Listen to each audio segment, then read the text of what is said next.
Hello, hello. Good morning. Hi. Hopefully these last 15 days haven't been too much because we're 15 more. We're going 15 more, okay? Are you ready? I'm like there's like a nervous little fire in my belly. So that's where I am today. And I definitely I had some dreams that needed interpreting, but they weren't exactly happy experiences while I was in them. So, um, and I was able to calm myself this morning, just breathe and actually get in a good headspace. So, oh, I forgot. I keep forgetting that I have to, because I talk on here so long and because it's so continuous, I have to sort of change the resonance to my voice so I'm not stressing it and not making it overly tired, especially because I'm doing this every single day. Okay, so mm, I'm trying to make sure I get it like up there. Okay, or I can sit in a vocal fry. Do I want to do that? No, that sounds a bit annoying. We'll go up here for everyone so that, I still sound like I sound and also so it's palatable to the ears. Okay. Today, this morning, I have my matcha green tea. It's just the Rise matcha, the RYZE. They have like this mushroom tea that I found to actually be really nice for mental clarity and just more, it really enhances my brain functions.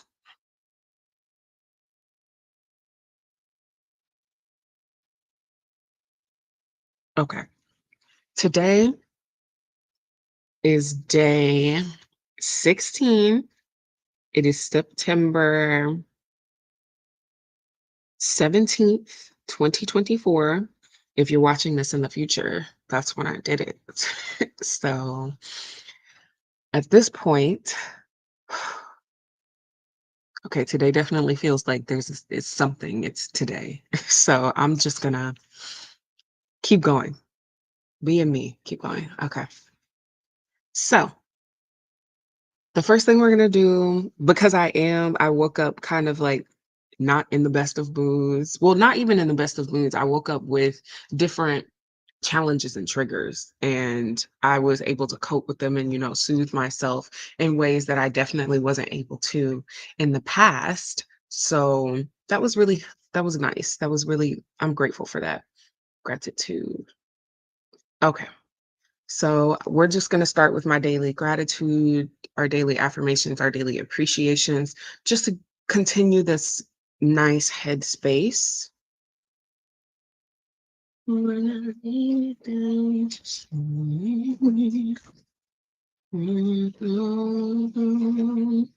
Okay. Uh, daily gratitude. All right. Today, I am. I want to start with my appreciation. Actually, appreciation. Daily appreciation. And remember, this is like something that you feel proud of yourself for, or you feel proud. Yeah, you feel proud of yourself for. You feel very empowered in this fact about yourself. Whatever it is, it's more about the genuine excitement and happiness of being yourself. That's really what self appreciation and a healthy level of pride is. Enough awareness to understand that you do have good things about you and that you can appreciate those. Okay. Daily affirmation. I think I'm going to need to practice some sort of different voice technique this evening so I can make sure that when I jump on tomorrow, I'm not tiring my voice out because I do believe the way I'm trying to do this right now is definitely helpful to me, but it's a new technique I haven't implemented before. So, yeah. Okay. My daily appreciation. I, oh, wrong color. I am proud of myself. I am proud of myself. And that's usually honestly how you'll start any daily appreciation because you're talking about what you're proud about yourself for. So really just do the base of it and start with I am proud of myself. And then think of something that you're proud of yourself for. You can give yourself a pat on the back. If it was a different person, you'd be like, oh my God, thank you. That's so great. Like, I can't believe you did that. Thank you. Wow. I'm like really impressed by you. I'm really whatever thing about you today helps you say, "Oh my God, I'm really impressed by you." That's your daily appreciation. Okay. I am proud of myself for utilizing actually, no, that's what I'm thankful for. Hmm. I'm going to continue to think. Everyone take your moment.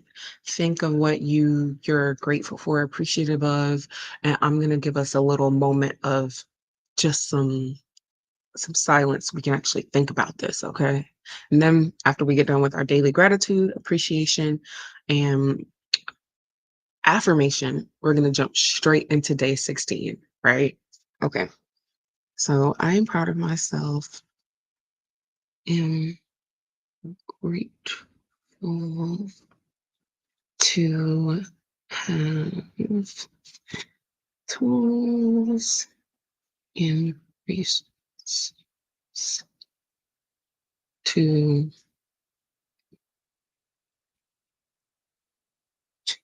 deal with stress and complete.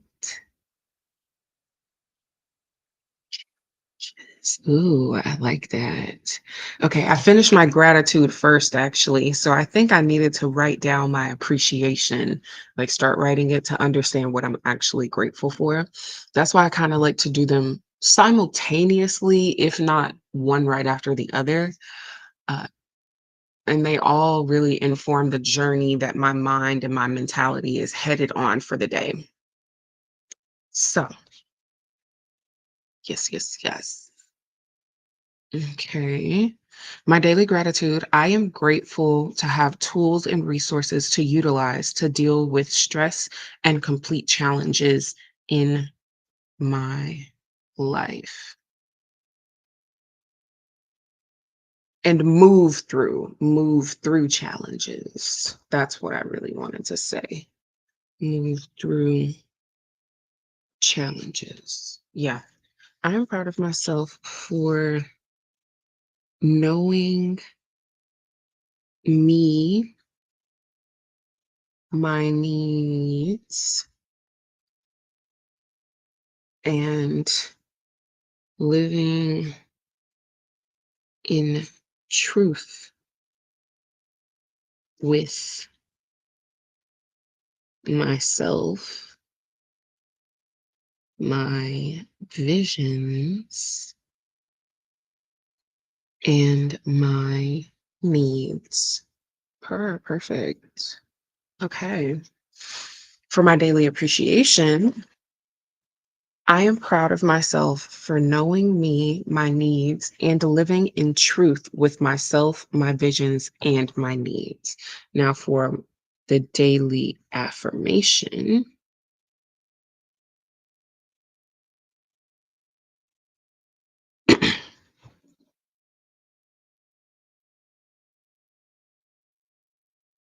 okay, I think I have it. Yeah. I am at peace with me and life brings me peace. Okay. My daily affirmation today is I am at peace with me and life brings me peace. And living brings me peace. There we go. There. Those make me happy. I'm going to say all three of them. And then if you once you've written yours down, you can drop yours in the comments below if you'd like to share yours. I definitely want to see what sorts of affirmations y'all are coming up with, your gratitudes, your appreciations. And remember, these are mantras that you can start combining every single one, like literally make a daily long mantra compounding with the very next day of each challenge to give yourself a monthly mantra. Like now you're saying this every single day in the morning in the front of the mirror or just to yourself, or you can even record the full set of mantras once we finish day 30, like on your voice memos or something, and just play it as like a meditation or right before you're going to sleep.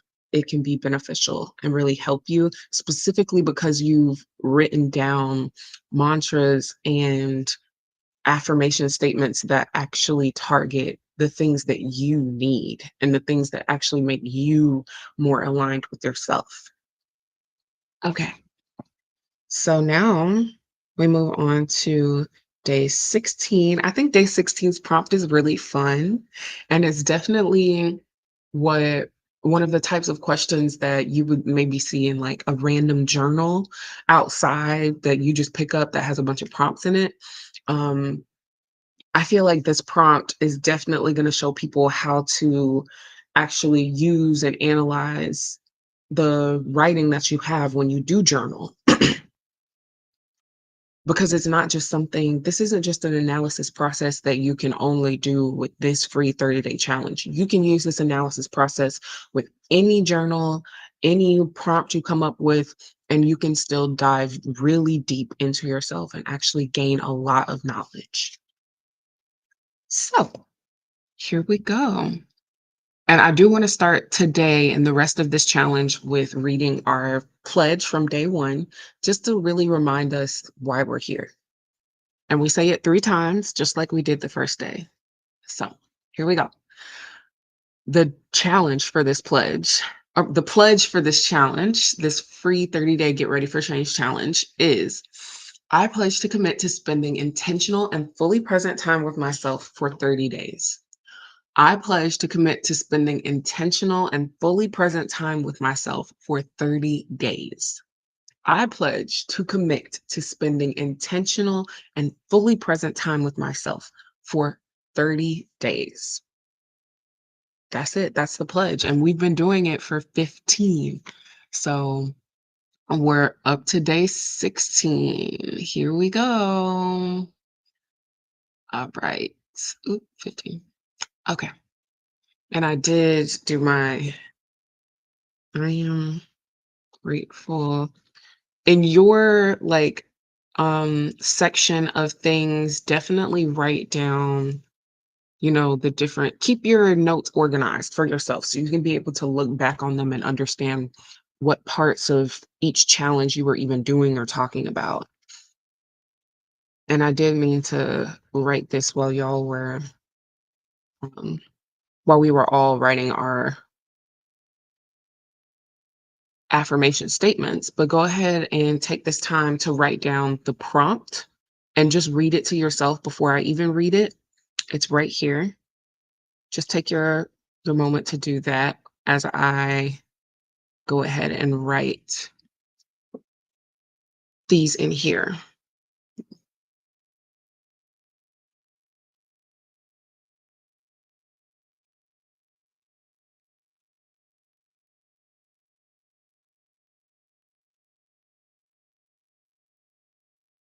Because I also want you to start understanding how you feel when you first genuinely read the prompt or the question. I know that when it's read to you, especially if I'm sitting there explaining the prompt at the same time, it can kind of feel like you're already learning about it when I really want you to it's time to like actually just take this for what you take it for and analyze it for how you analyze it and continue going.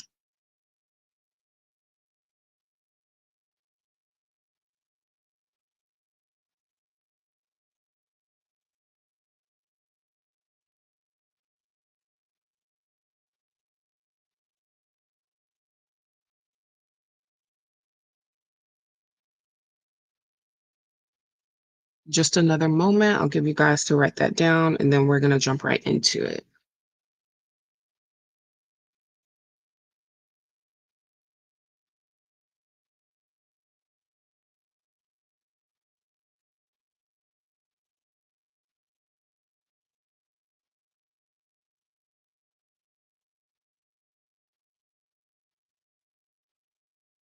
Self, my vision, and my needs.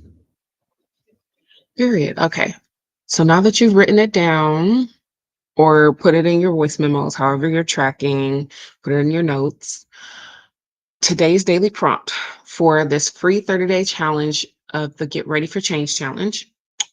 Day 16 is, if I were a movie or music genre, what would I be and why? Explain how this answer shed light on who I am, sheds light on who you are, sheds light on who I am, and how I can move through the world more aligned. My apologies. I didn't mean to make sure that all of these were in person point of view, because it's really beneficial when you're reading the prompt and answering it. So hopefully it's not too much for you to change those 2 words or those 3 words to make sure that it's actually in the first person and you reap the most benefit. Okay. Now, I feel like, okay, this one is definitely fun. Okay, if I were a movie or music genre, what would I be? Okay, my immediate answer for movie is a thriller. I would be a thriller movie.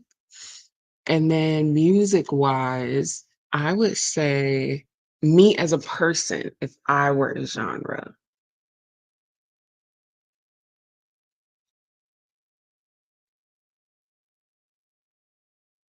I think I'd be like a medley, a medley of, like, I've never heard music like this, but it'd be like psychedelic punk R&B,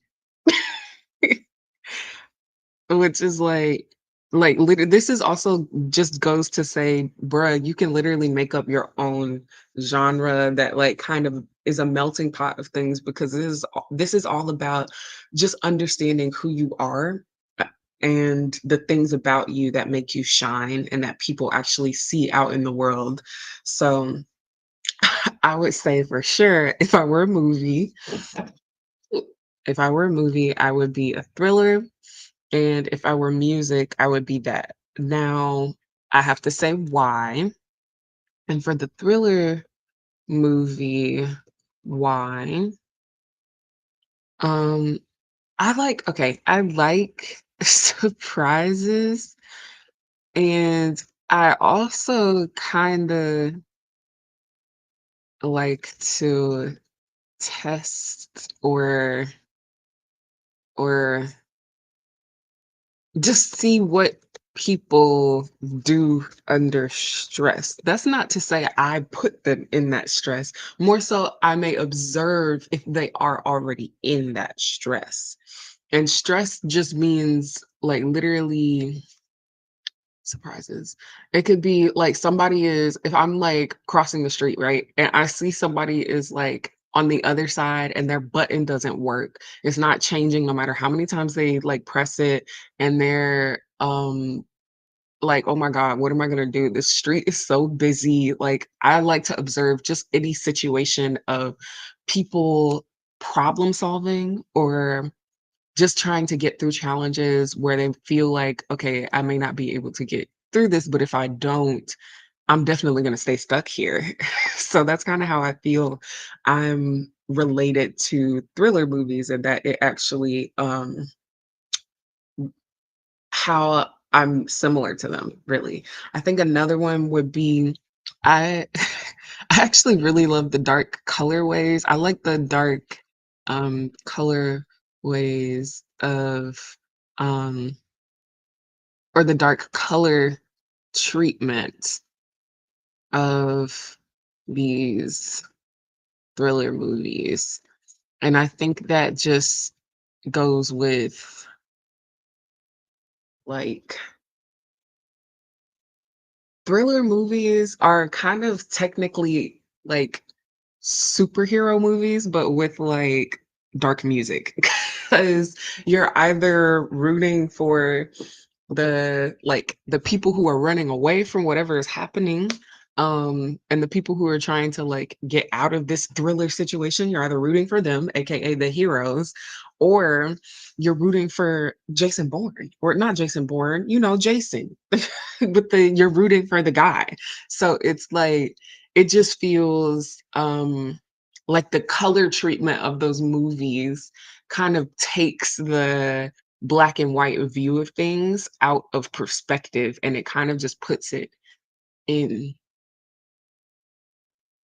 a setting that makes you think less. It makes, or I think in gray areas, and that's what the colors represent for me, because there's a hero side and a villain side, but with the colors, we're all just people in a stressful situation, even if that other person is doing the stress, the person who has the chainsaw or whatever.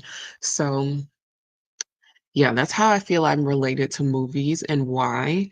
um at this point, I can continue to analyze with that basic form of analysis by asking why again to all of these answers. And that's something that I will go ahead and do. So I'll say why again. Okay. Why do I like surprises, and to kind of see what people do in stress? Okay, I I love to create and come up with new things, new problem solving techniques, new whatever, right? I like newness a lot. So for me to observe those people in that stress, so for observe is to learn from. And I just really like knowing new things and learning new facts. I like, okay, I like learning and knowing new facts. Now I can go why again, and this is where we're going to start getting into some juicy things, I can tell. Now, the why again here for me is, at least to the latter half, why I like learning and knowing things. I do genuinely have a lot of like anxiety and paranoia. I have a deal of paranoia. I have some paranoid tendencies. There we go. I have some paranoid tendencies, and the learning and knowledge is like a mental safety net for anywhere I may be physically. And then the other parts to the beginning specifically, like why do I like to create and come up with new things? Um, that's just fun. I just like that. That just gets my spirit really happy. um, Creating and doing new just makes my spirit tingle with joy. Period. Okay, so from here, I could ask why again, And that's definitely where you're gonna meet more of your inner child, someone who is in the past that may feel hurt by something or that may have felt really empowered by a specific experience. So, yeah, that's where once you start asking why for one, two, three, at the fourth time, you're definitely going to hit some inner child things. So definitely ask why. I say seven times, but at least four times just to make sure you really get into it. Okay. And then for the music medley, okay, I know right off the bat. R&B for the groovy and freedom, right? Especially the runs in R&B singing, the grooviness. I love some like 70s 70s, well that's really 70s like funk. That's not really R&B, but that's kind of where like hmm, okay, now I'm going into the history of things. So let me just stick to R&B for the groovy, the freedom, and the natural artistic element. Like this is not about it's not about a like a strategy or a technique that you master. Traditionally, R&B, especially when it's R&B that originates from gospel singing, is all about the feeling and the freedom and just letting it literally fall out and letting it come out as it comes out. The natural artistic element and letting what comes comes and being what I am to be. Okay, yes. And then I would say for the psychedelic element, because that music, I really love psychedelic music, and more of the psychedelic funk, not necessarily straight psychedelic. But if I were to say what type of psychedelic I am, I would just say psychedelic music. Okay. And that just has this otherworldly element, and it just feels, that's it, it just feels, and it's kind of it just is. I think I kind of feel that about all of them. It just is. So I definitely feel that way about me. Like when I'm more in alignment with myself, I really don't care to explain the different versions of who I am and why and whatnot. This is for analysis purposes and for me to understand and actually come to terms with it. But to tell other people, no, this is what I need because this is who I am, because this is why, that feels like too much. Like just take me as I am, like I said, period.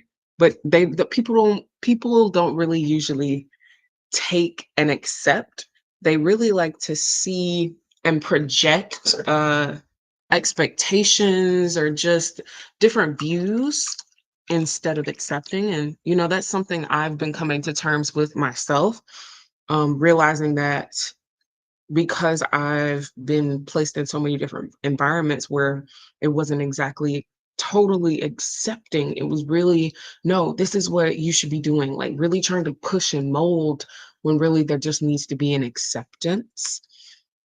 I'm learning to step more into that, not just to accept myself, but to accept the people that I meet around me, because there's a difference between staying in spaces because you know that they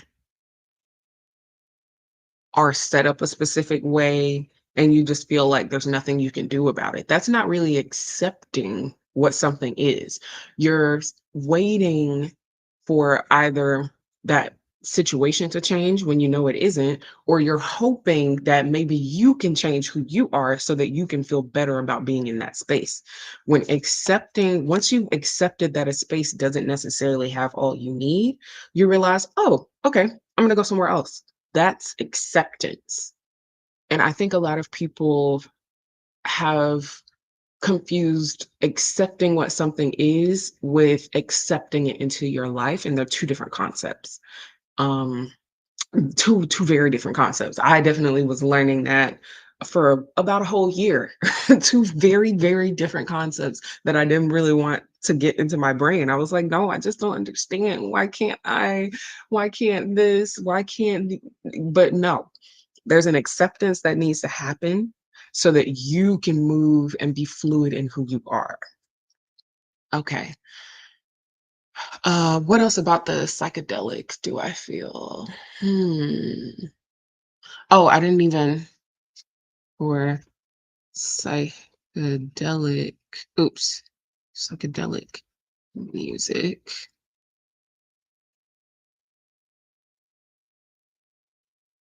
I also feel like not many people understand or genuinely vibe with this type of music. I feel like there are a lot of people who say they do just because it kind of fits a stereotype of who they think they are. And then I feel like a lot of people don't even explore it or listen to it because it's part of this other stereotype. But like it's very feeling, it's very otherworldly, it's very aura heavy, it's very energetic. And that's what I feel about that as well. Very aura heavy, energetic, and it actually has intentions. Like each piece of psychedelic music has an intention for the feeling it's going to give you. Not all music does that, actually. A lot of people create music with the idea that they're just having fun, which is a great way to create and interact with art in general. I think every human being should do that. But when there's an intention and a specific feeling behind whatever piece of art, be it music, a painting, a sculpture, whatever it is, dancing, when there's actual intention behind it and when there's feeling, that is definitely felt like a hundredfold. So, um,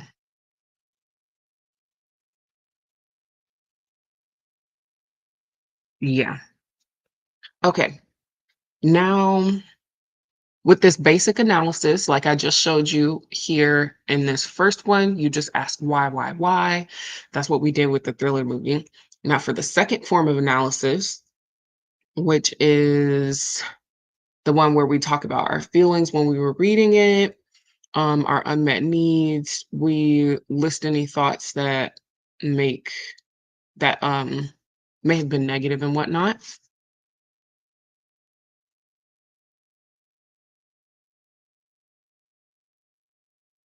Okay, yes. So this is analysis two. We've done the first version of analysis here.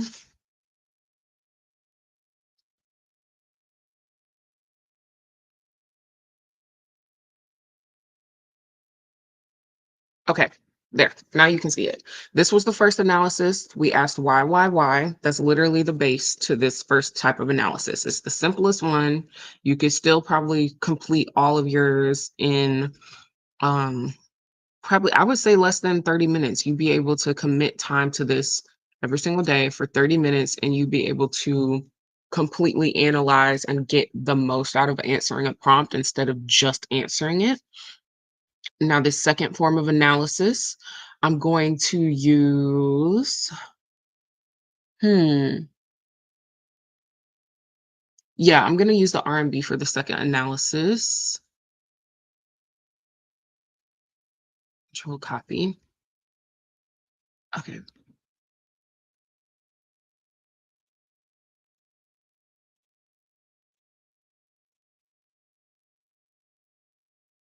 So, my feelings when I read the question, I explained them earlier. I knew the question before we were getting on. So that's what I consider my feelings when I was reading the questions, when I'm getting ready to actually tell you guys what's going on and what the day is, because that's when I get all of the emotions. Um, I felt giddy, but also like, "Oh my god, oh my god, oh my god, oh my god, oh my god." Literally.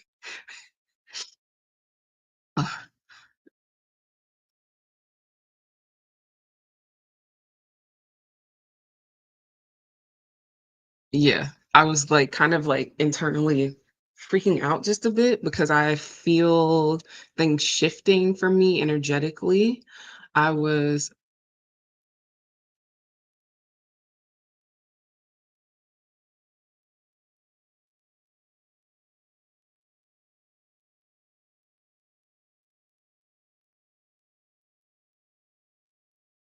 and I also kinda felt let me see, October, January, February. Wait, September, October, November, December, January, February, March. Okay, yeah. I also kind of felt something a year or 6 months from now really oops, 6 months from now being a compounded effect of this here experience right here. Mhm. I think I needed to do that to get myself out of, like so I don't feel pressured. Okay. I also kinda yeah, and me personally, I know that I'm in tune with my energies and with things, just in general, and I have personally felt like my future self sends my past self messages and just things for preparation, and I definitely remember being in, like, the 6th grade, well, really more the 7th grade, was when I first started experiencing just some down depressions and whatnot, and a lot of the lessons I've been learning recently where I currently am, or actually that were about a year ago, last year up to now, a lot of those lessons I was learning were I would I had a lot of those same mantras that had to get me out of it from before, but they weren't exactly from before. They were from that time. So it felt very much like, okay, at this moment, let me make sure I'm sending my past self a little bit more love because I definitely like, wow, she was really hurting. I hadn't really taken into account how dark of a place she had been in until about a year ago up to now. I didn't even understand how dark it was until like literally like a year ago. So that was something that definitely I felt shifting. I feel like I feel things through time and space. I feel like we all do. We just don't really know that that's what it is. So that's what I was kind of feeling. I was like, okay, this experience that I'm doing right now, especially because I'm being very authentic and honest and really not even sugarcoating. Like I'm not putting in different words so that I feel it's more socially accepted or that the people who are in my life might be able to accept it. Like, no, this is literally just me sitting here saying exactly what I need to feel and say and being exactly who I need to be and want to be. And there's no question about it. There's no like second guessing. There's no apologies being made for being me. So I think it was just like even just the fact that I'm doing that itself it's going to compound as long as I continue to do it each and every single day. So just going off of that fact alone, whether I feel like I feel these events or whatever taking place in the future, there's still things that I know that I am learning and I'm putting in different tools, different actions. I'm putting making new habits that actually will genuinely compound every single day until those 6 months, that year from now, and I will definitely see it. Okay. First of all, I really don't like when my tea leaves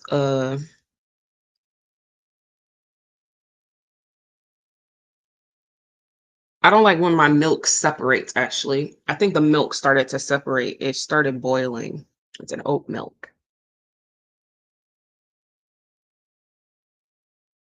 Okay.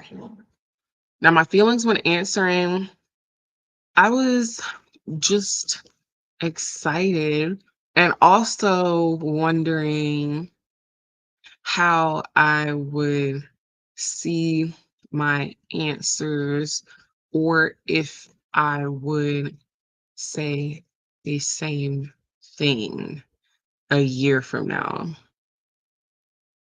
or 5 years or 20 years or 50 years from now. Like, is this just how I currently see who I am, or is this like genuinely what I feel I know I am? I wonder that's what I'm wondering. Okay. So I got curious. Curiosity was really the other feeling. Excitement and curiosity. Curiosity. Mhm. Curiosity. I definitely spelled that wrong. Curiosity. What did I say? Okay. Now, my feelings,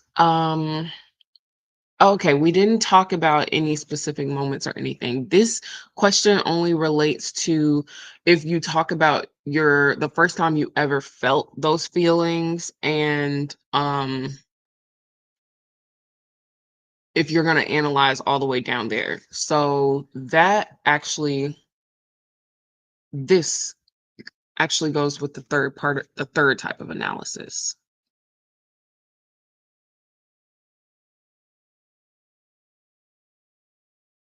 Not to-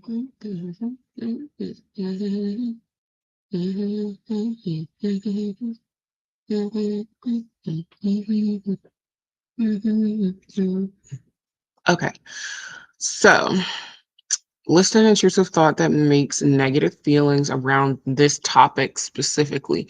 And what topic are we talking about? We're talking about ourselves. So, in this part of the question, I'm actually just going to list intrusive thoughts that give me negative feelings about myself or that just highlight any negative feelings I may have felt about myself in the past.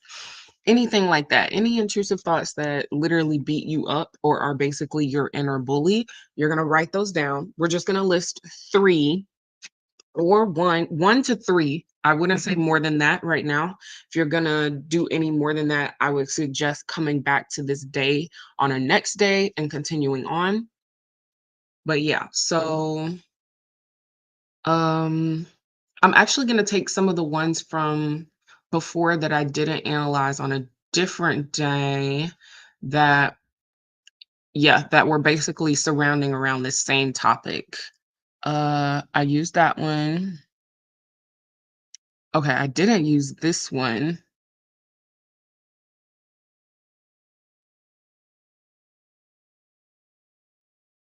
I'm gonna use these 2, and then I'm weird or different. That's the third one.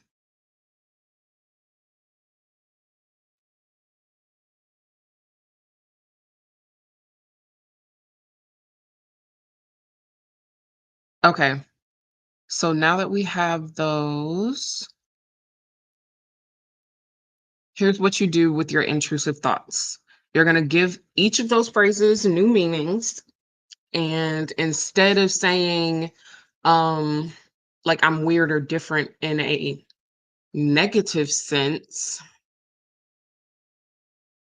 and feeling that, I'm going to say I am unique and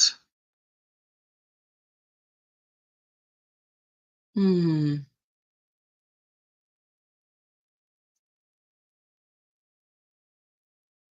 First of all, I actually want to say this. I am both unique and common, right? Because there is something about you that 100, 1,000 other people also have.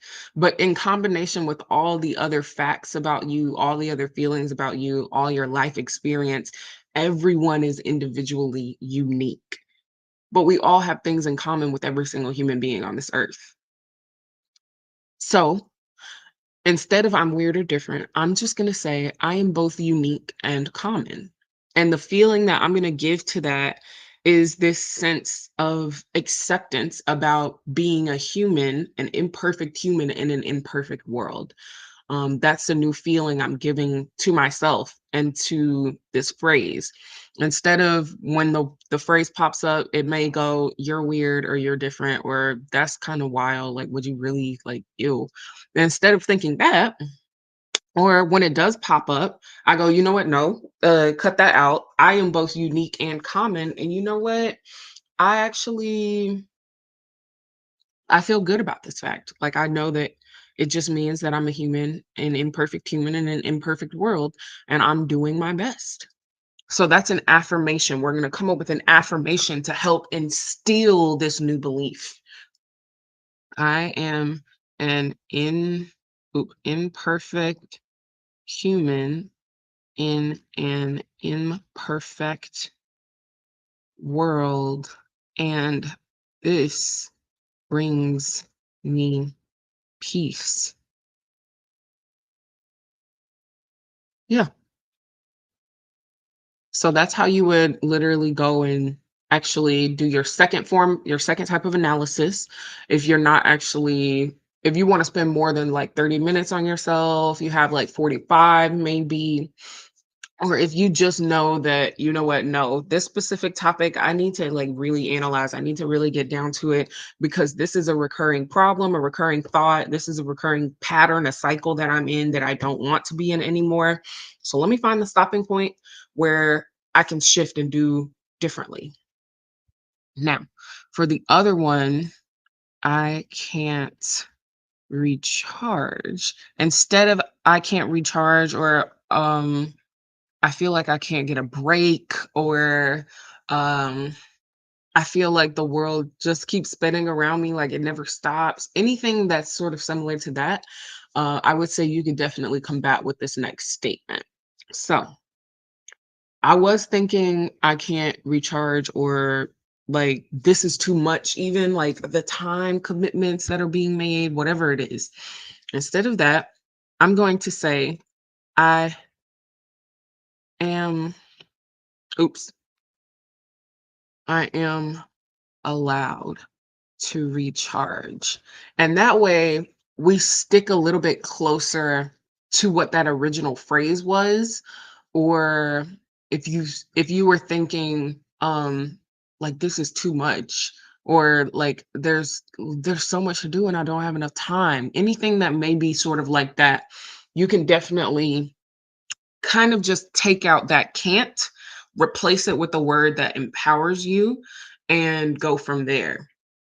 In this case, the first one we did, I really replaced the word weird and different, and I deleted the contraction so that when I do think the old phrase, I can immediately go, oh no, that's the old phrase because I said I'm. So let me stop it right there before it even says weird. And I say, no, I am both unique and common, right? Okay. And with this one, just like that, I can't recharge. No, I am allowed to recharge. I'm allowed to recharge. And then the phrase that I'm going to put with that, the affirmational phrase to make sure that that new way of thinking sticks is for me, the affirmational phrase is really something to help you take action towards that new belief. So if I'm thinking I am allowed to recharge, right? What does that mean? I probably need to say about how I choose to either spend my time and resources or how I choose to recharge. It sounds like that I need to pick a specific affirmation that goes with one of those. And for me, it's how I choose to allot my time. So not only am I allowed to recharge, I am saying, uh, I am happy to say no to others to make more time for myself. Okay, that's what it is for me. That's what my affirmational phrase is. It helps me actually make and choose actions that put me in this new belief of I am allowed to recharge. Because for me, the allowance to recharge is coupled with um the way that I have been socialized to spend my time. I've been socialized to spend my time in ways where it benefits more people, other people instead of just me, or it's for other people instead of just me. So I've been socialized in settings in life to think that me spending time and me choosing to spend my resources, my energy on other people is more valued than the time that I spend with myself, which is just not true. It's not how I feel that actually makes me fulfilled in life. That belief doesn't actually bring me lasting peace. It may bring a sort of instant gratification in thinking that the people around me are more appreciative of me because I'm doing something for them or I'm doing with them.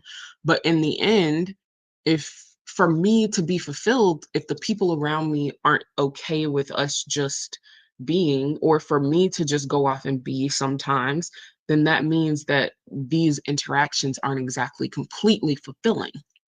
Okay. And for the last one, which was, oh no, here we go. For the last one, people don't want me or, oh yeah, yeah.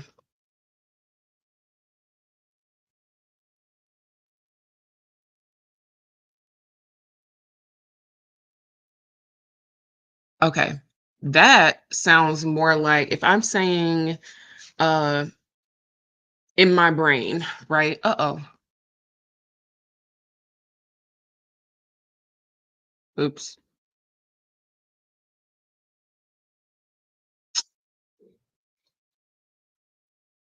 There we go. Okay. If I'm saying in my brain, people don't want me or respect me, then a way to combat that is very similar to the phrase, but actually puts the power in my hands because this statement is also giving away all the power and feeling that I have over respect in general. So let me strike this out. There we go. Because we want to make sure that old phrase is gone. It's not in our brain anymore. I'm going to put I respect me and choose. No, no, no. That's part of an affirmation. I respect me, period. And then the phrase that is an affirmation, because I almost started putting it right now, I choose to be in spaces and around people that uh, I respect and feel respected by. Okay, period. And I keep saying period because every single one of these phrases ends with a period mentally, emotionally, and physically. Okay. So that's that. That's how you do that second form of analysis. And the second form of analysis, I would honestly say you still do the analysis version one first, then you get into your nitty gritty with the second part, right? And let me see. Yeah, it should take you right around like 45 minutes, depending on how big the topic is for you and what it means. But now we're moving into this third form of analysis, which the only way to get to analysis three is if you definitely do versions one and two first, and you just keep going, just like I'm doing in this live. Okay. So now I think of the first experience I felt I knew myself, right? And that's more of uh when you're thinking on your first experience, it's either the first experience you felt the feelings that you're describing, or the first experience you had with the theme that you're describing. And for me, what I know would be most beneficial today is to go over the time that I felt the first experience I had with the theme itself, because there's a lot of different feelings happening here. And I want to focus in on the knowing of the self, not necessarily the feelings I had about knowing on myself. So this part is also up to your own discretion. Once you get to analysis 3, it's really important to make sure that you go in alignment with whatever feels good to you, and whatever form of analysis, whatever questions you pose to yourself actually makes sense for you and for the actual individual prompt of that day. So this section right here specifically, where you talk about the first experience, um, and then we get down to coming up with personalized prompts and principles, that is all you. Okay? That's all you. It's not going to look the same every single time. It will never look the same. Well, it might look similar, but it will never look the same. Okay. So for me, the first experience I felt I knew myself. Oh, that's interesting. I haven't thought about that before. First experience I ever felt I knew myself.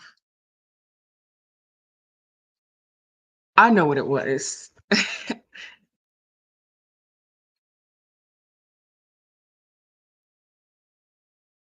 I was in 6th grade. No, 7th grade. I was in 7th grade. Ooh, why did I do that when I hate that people do that? I see why people do it. I was in 7th grade, and I finally had the I won't say guts. I finally was able to move through this fear that I had shaped around like the stage, and I joined the choir. I originally always wanted to join the choir, but in 6th grade I decided to join band because I was like, bro, this stage fright is too much. I don't think I would even get up there. And I was like, you know what? Band, I'm not singing. It's not my voice. It's more toot toot toot toot. So I'm gonna do that. I play clarinet, and my sister actually uses that clarinet now, but I was like, "Okay, this the 6th grade experience was really fun," and I decided, "Okay, I still love music. I don't know if I have the guts to join choir, though. Maybe I'll do it when I get to 8th grade." So I started the year off like that, but within less than a week, we had a new band teacher that I did not vibe with, and this girl that I was becoming friends with, I wasn't exactly not friends with her anymore, but I was looking for new friendships, new people to be around, new ideas to start moving in my brain as well. And I was like, you know what? No, Zaria, we're going to do this. You wanted to join choir in the first place. So don't even let the stage fright get you like that. Okay. I'm just going to do it. I'm going to change my schedule before they make it so you can't change your schedule. And I changed to choir instead of band. And I remember our first fall concert. I was on stage, and here, I'll go ahead and so that I can just tell this story a bit more intimately. But I was on stage, and during class and whatnot, I was in this mode of I pretty much like knew a lot of things, not like naturally, but it kind of came easy to me to learn. Learning was pretty easy and simple. So anytime I wasn't learning, I was having fun, I was goofing off, and I didn't get to until 8th grade until I started deciding, you know what, I'm going to read instead of disturbing the rest of the class because they haven't learned anything yet. So during 7th grade, I was still kind of in that mode of like, oh, I get to talk to my friends after I finish my work, even though my friends aren't done with their work. And I I was on stage, right? I was on stage in the 7th grade, and one of the people that I usually like, he would usually, like, try to, like, have fun in class and whatnot. He was trying to have fun on stage, and I was like, "Oh, bro, this is a different mode. I don't know what you think this is, but this is not that, because that's not what we do up here. We're on stage. Not only are we not on stage in a rehearsal, we're on stage with everybody already here. Like, this is the performance. What are you doing?" So I was like, Nah, I'm in a different mode. And I had hit this alignment with myself where I felt like, oh my God, wow, I really like this. And you know what? This is something that does challenge me throughout the whole thing, and leave room for me to be me in the middle of it too. So I really started to fall in love with not just choir, but in the sixth and seventh grade as well, storytelling, reading, the arts in general. I started getting more into dance. I started getting more into like just a lot, all of the arts, even languages. I started learning Spanish in well, I started with my friend a little bit in like seventh grade. She was a Spanish speaker, a native Spanish speaker, and she would just teach me different words here and there. We were book buddies and we would always share different book lists and everything. This was an era of my life where I genuinely felt in tune with myself. And I was like, oh my God, this is me. Like, this is real. This is me. And you know, Miss Camp Rock definitely had come out within the last few years. So I was really feeling it. I was really feeling it. At this point, I over the summers, I was doing my dad would take us to the bookstore. We would be in like Florida instead of back home where I am, and we would go to the bookstore basically every day, if not the library. Um, and I would read all these books. I would go in the bookstore specifically and get the little fashion design books. And I remember I was actually able to buy one time. I was like, oh my God, I saved my little allowance. I can buy it. I got the book. I started doing the designs. I was very much in love with the arts and with life in general at this age. Uh, and it also, I think yesterday I talked about how at this age, this is kind of when that darkness started to appear because there were other outside opinions and factors about who Zaria should be, what Zaria is. That is my first name. And I was like, it just wasn't matching all of the things that I was falling in love with. Nobody was really asking me about what I was falling in love with. And it just kind of made me and my dreams seem and feel insignificant. And I think that was really the start of that spiral as well. Not just the outside pressures I allowed to come in and eat away at me, but the fact that it felt like everyone was telling me all the things I was passionate about didn't matter. So, what about me? Do I not matter? Because these things literally, I feel like they give me breath. Like, I was like, these things literally light up my soul. What do you mean they don't matter? So it definitely got to me. And now back to the point, because we are answering a prompt here. Back to the point, I answered exactly that experience, right? Finally had the passion and joy from a aspect of life. Okay. And then my feelings during this time, I was I was just excited. I was excited and happy and like really myself and confident as well. Uh especially like at school, especially at school. Um and really myself and confident. And then I felt almost kind of suffocated or just despair around my dreams, suffocated by pressures or despair around my dreams because the societal expectations and judgments were getting to me. This was also the age where I entered that, if you were here yesterday, I entered that like program that they allowed basically seventh graders to take the SAT. And I scored pretty well. And it gave all these family members and teachers specific expectations of me. And they were getting to me. Okay.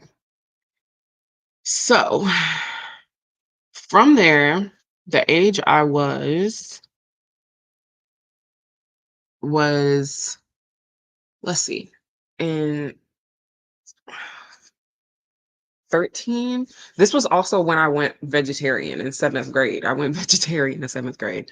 So this was literally a time where I was like, ooh, maybe like I could literally have my own version of living and it can literally make me happy. That's kind of cool. And I started experimenting with that. What age was that? 13? Are you 12 or 13 at that point? I'm going to put 12, 13. 7th grade. Yeah. Okay.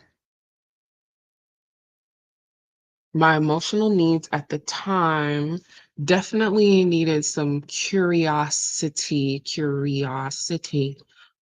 um, from loved ones and mentors. And by mentors, I just mean teachers. That's really what teachers are, especially the ones that you have more than a year. Like these are mentors in your life. And I actually had some very great mentors I'm thankful for, especially once I got to high school. Um, so from loved ones and mentors, guidance, um, acceptance,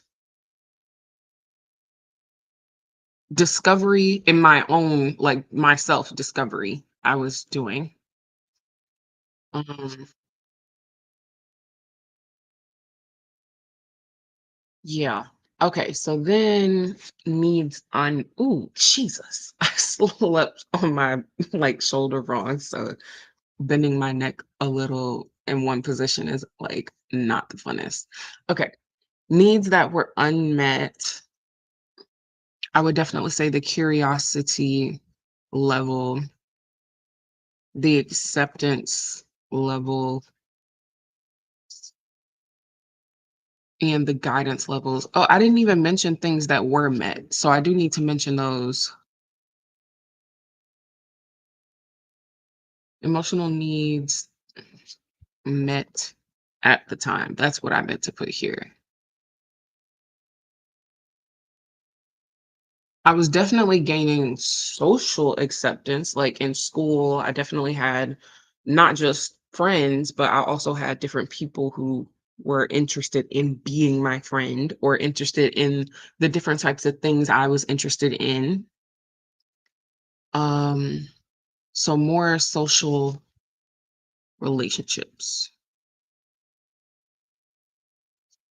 self-discovery, a little bit of independence, just because at this age you're kind of starting to figure out what things make you happy. So a little bit of that independence. What else? What else? And if you've been here, which I hope you have, you didn't just jump on day 15 and think you were going to get all the benefits because they compound, babe. Make sure you did days 1 through 14. But if you were here days 1 through 14, you can see that answering these prompts kind of it may end up taking you in a sort of like you're going to end up looking at your life from the time you have memories all the way up to whatever age you are now because through throughout life at certain developmental stages our brain is seeking certain things, our soul is seeking certain things, and if they go unmet, any experience that may happen during that time is still going to solidify whatever concept may need to be understood. You just may not have all the information you need to make a fully um realized assessment on what works for you. Okay, let me grab the charger. Okay.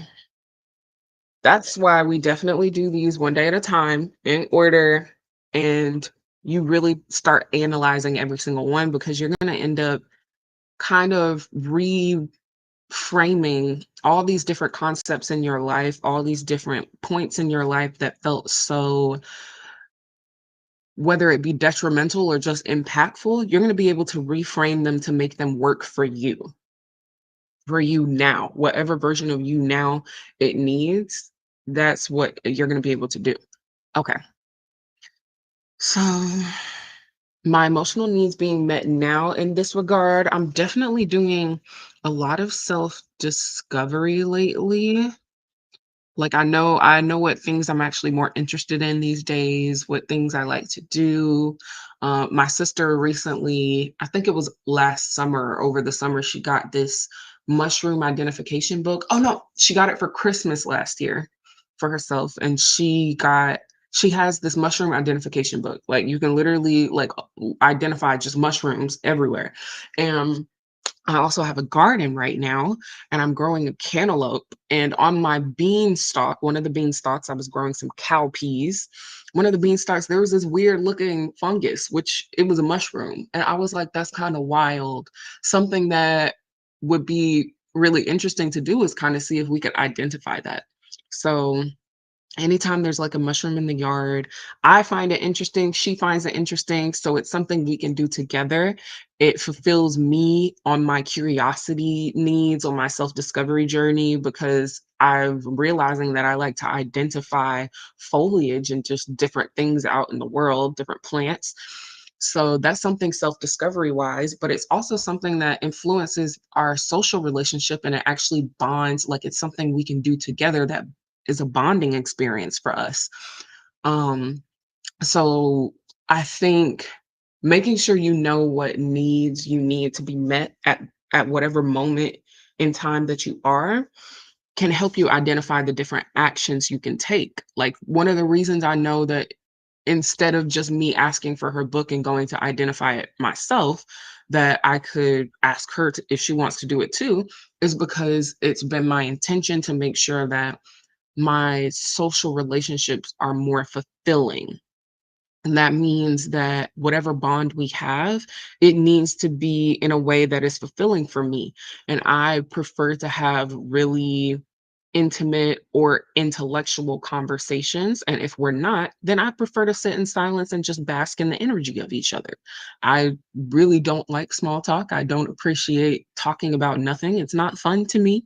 So I find different ways to bond with people and to bond with all of my social relationships. Okay. First of all, let me take this highlight away because it's sitting there weirdly. Okay. Uh Curiosity, social relationships. Um what else? What else is being more met now? Self acceptance is being met now. And then I would say that need to be met. I think I'm still definitely, I feel like as humans, because we are imperfect humans in an imperfect world, there's always points where you're gonna not just desire, but need a little bit of guidance. I definitely feel like I'm still needing a little bit of guidance in ways, and also independence in ways. It definitely does feel like I'm enmeshed with family right now, and that's not fulfilling for me. I'd like a little bit more independence, to be fulfilled in not only my life, but in those relationships. Uh, what else?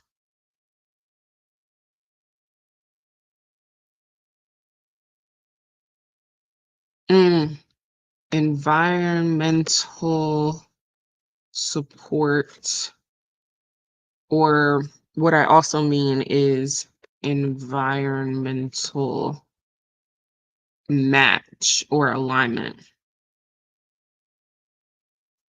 And when you're 12, 13, that's not something you can change really. It's more about the people in your life that can help you find those places. But now at the age I am, I can definitely put myself in those places. So now we've moved on to the really big chunk of the analysis. It's the last part. You create a personalized prompt from yourself for yourself from all, jeez, from all of this information we've given, right? Literally all of the when you did your first analysis, the why, all the way down to the third, what we just finished with the third analysis. So I'm taking all of this information in, really thinking back on it a little bit more. And a question I now have for myself is,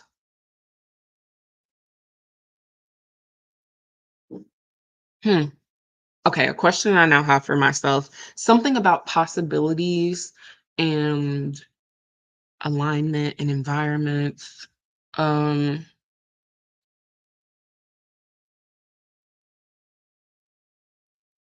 how can I release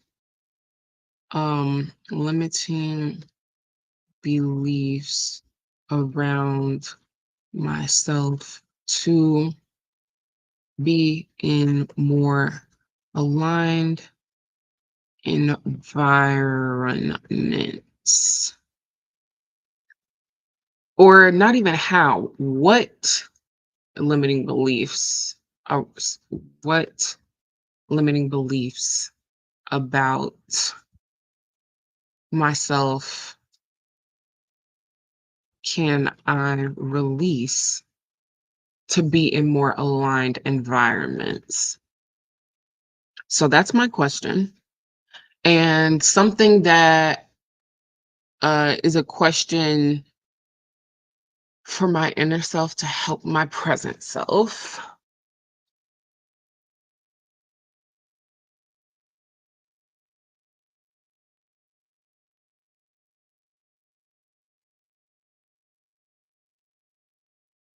What do aligned environments look like, provide, and feel like? There. Okay, now some new principles to help me make those aligned choices and actions.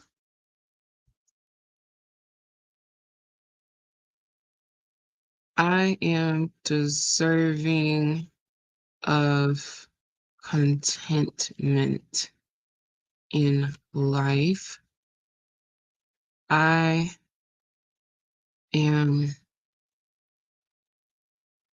I make powerful, intentional choices that compound their beneficial effects. This is where you start also thinking about, I basically, if this part may be a little bit hard for you, you can always use the element here where we listed those limiting beliefs. We came up with new meanings to them, new phrases for them, and then you gave your affirmation. So if it's hard to just immediately come up with the affirmation from all of the information you've listed, go back to this section and just think of some more affirmations that would fit for all of your analysis, that would fit to help soothe anything you may have listed feeling throughout the whole analysis. So now I'm going to do that. I'm going to take a look. Okay. I was saying that some needs that were still unmet was curiosity, acceptance, and guidance levels from different social relationships that I may be wanting to better or have. So in that way, I can say I do want to mention something about the guidance and just having mentorship in life. Um, I am supported, guided, and taught by respectful, intentional leaders in my communities. Mm, yeah, I like that. Oops, I used the wrong effects. Okay. Another one specifically for the acceptance I want to do now.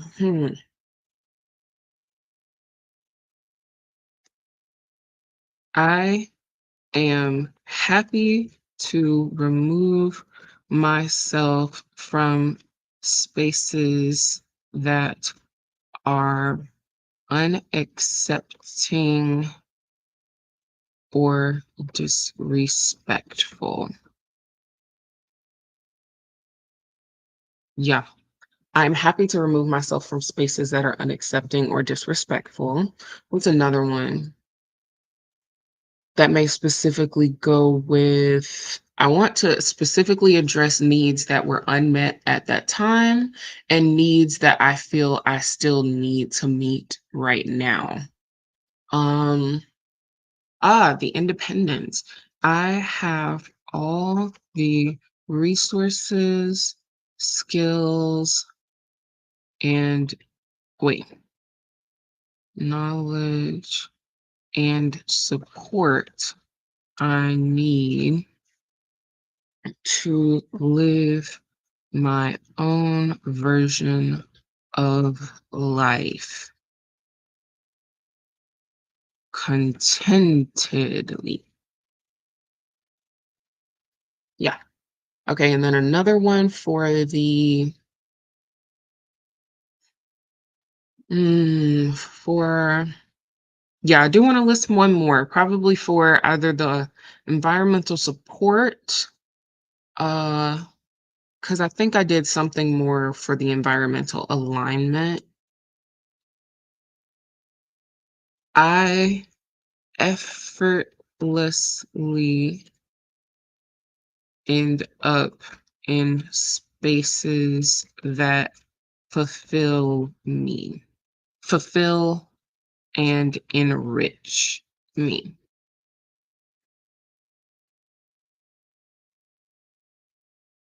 I effortlessly exist, actually. I don't even want to say end up, period. I effortlessly exist in spaces that fulfill and enrich me. I am,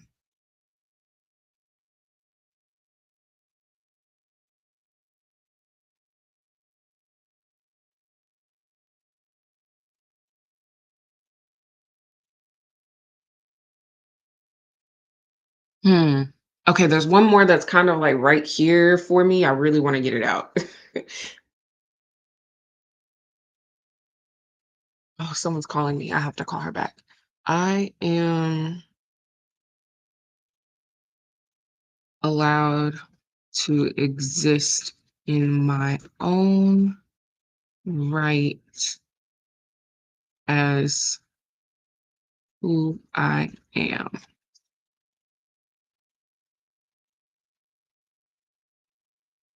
Yeah, I want to leave it like that. Actually, to exist.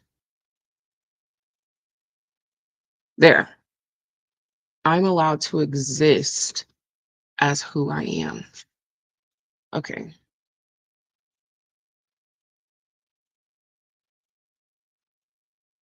Now, yeah, that's how you finished a like the third version of analysis.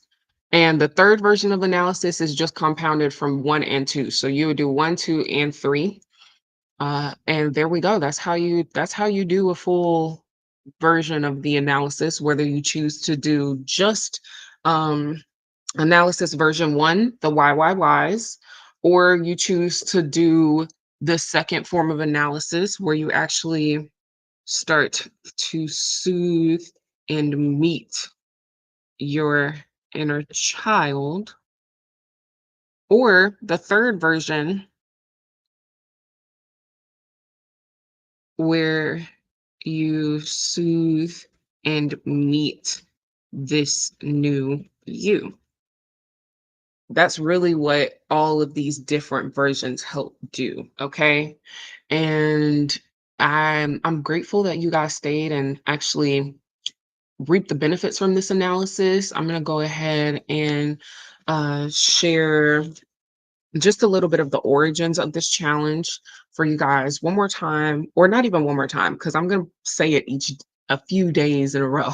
But the origins of this analysis and these just different practices that I've started to do in my daily life with my journaling, with my own thoughts, because now I don't even really journal it every single day. I've been more intentional about the presentness and the actual thoughts that are currently happening these days, and journaling definitely takes me into the past because it's something that um is almost as soon as you start writing, your brain thinks history. So, or at least my brain thinks history. So just moving more into the present has been something that I've been intentional about. But overall, this whole process, all of these 30-day prompts, the way that I've ordered them, the different types of prompts, because there are some that are very straightforward in what they're trying to bring out, the feelings that they're trying to invoke, and there are some that are just they feel like they're for fun and they're just here to help you explore yourself. All of these prompts, every single sort of process and strategy that I've been talking about, I've only been able to do because I created a whole completely separate 30-day challenge as a workbook. And I was so terrified to go and do a different version of life that than other people were telling me I was supposed to do. I was scared of living in my truth instead of a perceived notion of who other people thought I should be. And in reality, yes, it's kind of terrifying, but I definitely feel freer. I feel like, you know what? People are going to say what they're going to say, which is something I always knew. But it really is when you feel certain statements instead of just knowing them or hearing them a lot, it's very different. And I think one of the main ones I used to say a lot to myself starting in the age range we were talking about today, that seventh grade age range, was that I'm the only person in my body. I'm the only person affected by all of my choices. If I'm not happy with something I'm doing, then I can choose to do something else. I should choose to do something else because it's not fulfilling me in the long run. It's all about life as a whole, as a journey, not these individual milestones or even the goal, which is different for everybody. I I'm really proud of myself for actually taking this step, especially we're on day 16 of a live challenge. Like, this is something that I didn't even feel confident enough to do with Vlogmas yet last year. I actually just recently unlisted or privated the videos on my YouTube channel where I started to do this challenge. It was days 1 through 5 that I put up, and then I stopped and I let myself stop. And I told myself that it was because, oh, I had to end up moving back home. I couldn't really film like I wanted to, like I wasn't actually in the space. But I found a way to do it here, to do it now, because it means that much to me. And me choosing me and my own journey is what's most important for me right now. And I've decided to put that over what others think about me, what others think about what I'm doing, what I think others feel about me as a person, as who I may be in their life. It doesn't matter right now. What matters is me and my long-term fulfillment in life. And if I can't even be happy with what I'm doing in for 3 months, then how on earth could I expect myself to be happy doing the same thing for over 20 years? That just doesn't make sense to me. It's not giving me good vibes. It's just not. So, I decided that I'm doing me and I'm doing it. And the original 30-day workbook that I created and derived this challenge from is a very intense journey. It's the one that put me on this actual path that actually had me deciding, you know what, I'm going to go live. I'm going to actually schedule and upload all of the content that I've created, because I would always create content, start to edit it, and then never post it. And I was like, why are you doing that? Because you're missing out on not only sharing your journey and speaking out loud to process easier and to process more, because physically speaking your truth is different than writing it. It's different than thinking it. It gives you a whole different other version to life that just makes things better. I feel like speaking it is something that gives me more confidence. Writing it is something that gives me more knowledge and more tools and resources. And of course, speaking it gives me more knowledge and tools as well. But yes, I do definitely see this challenge as something that's been pivotal for me. I've actually been calling it like my cocoon phase.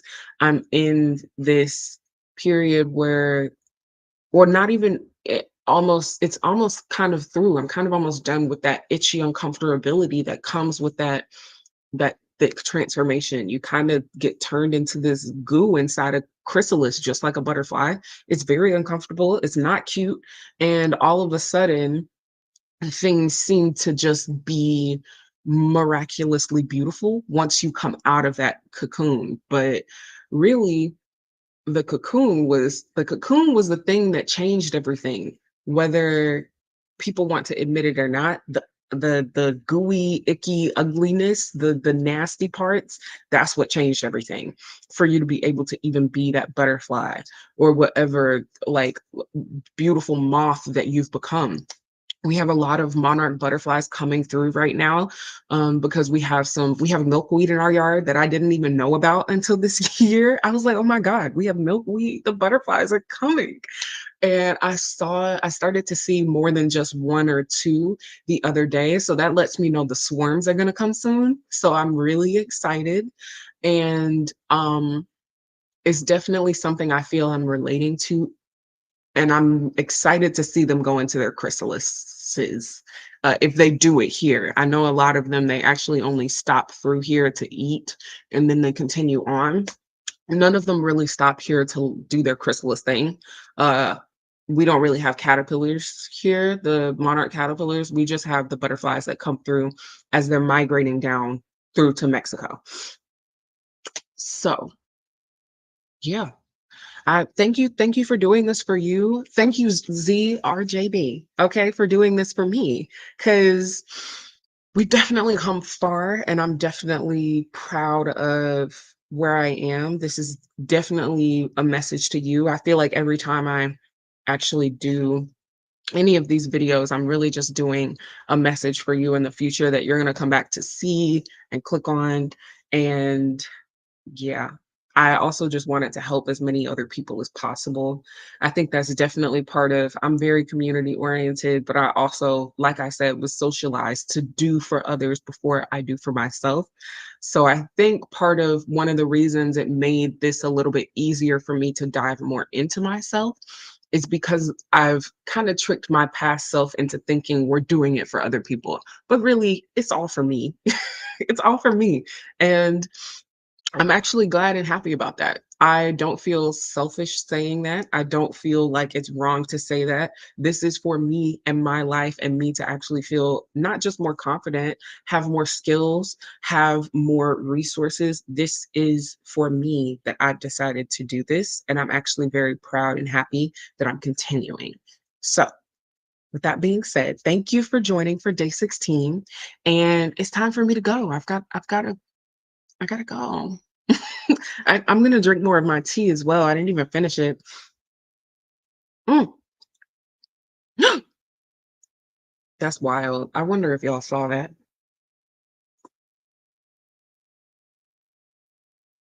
Oh my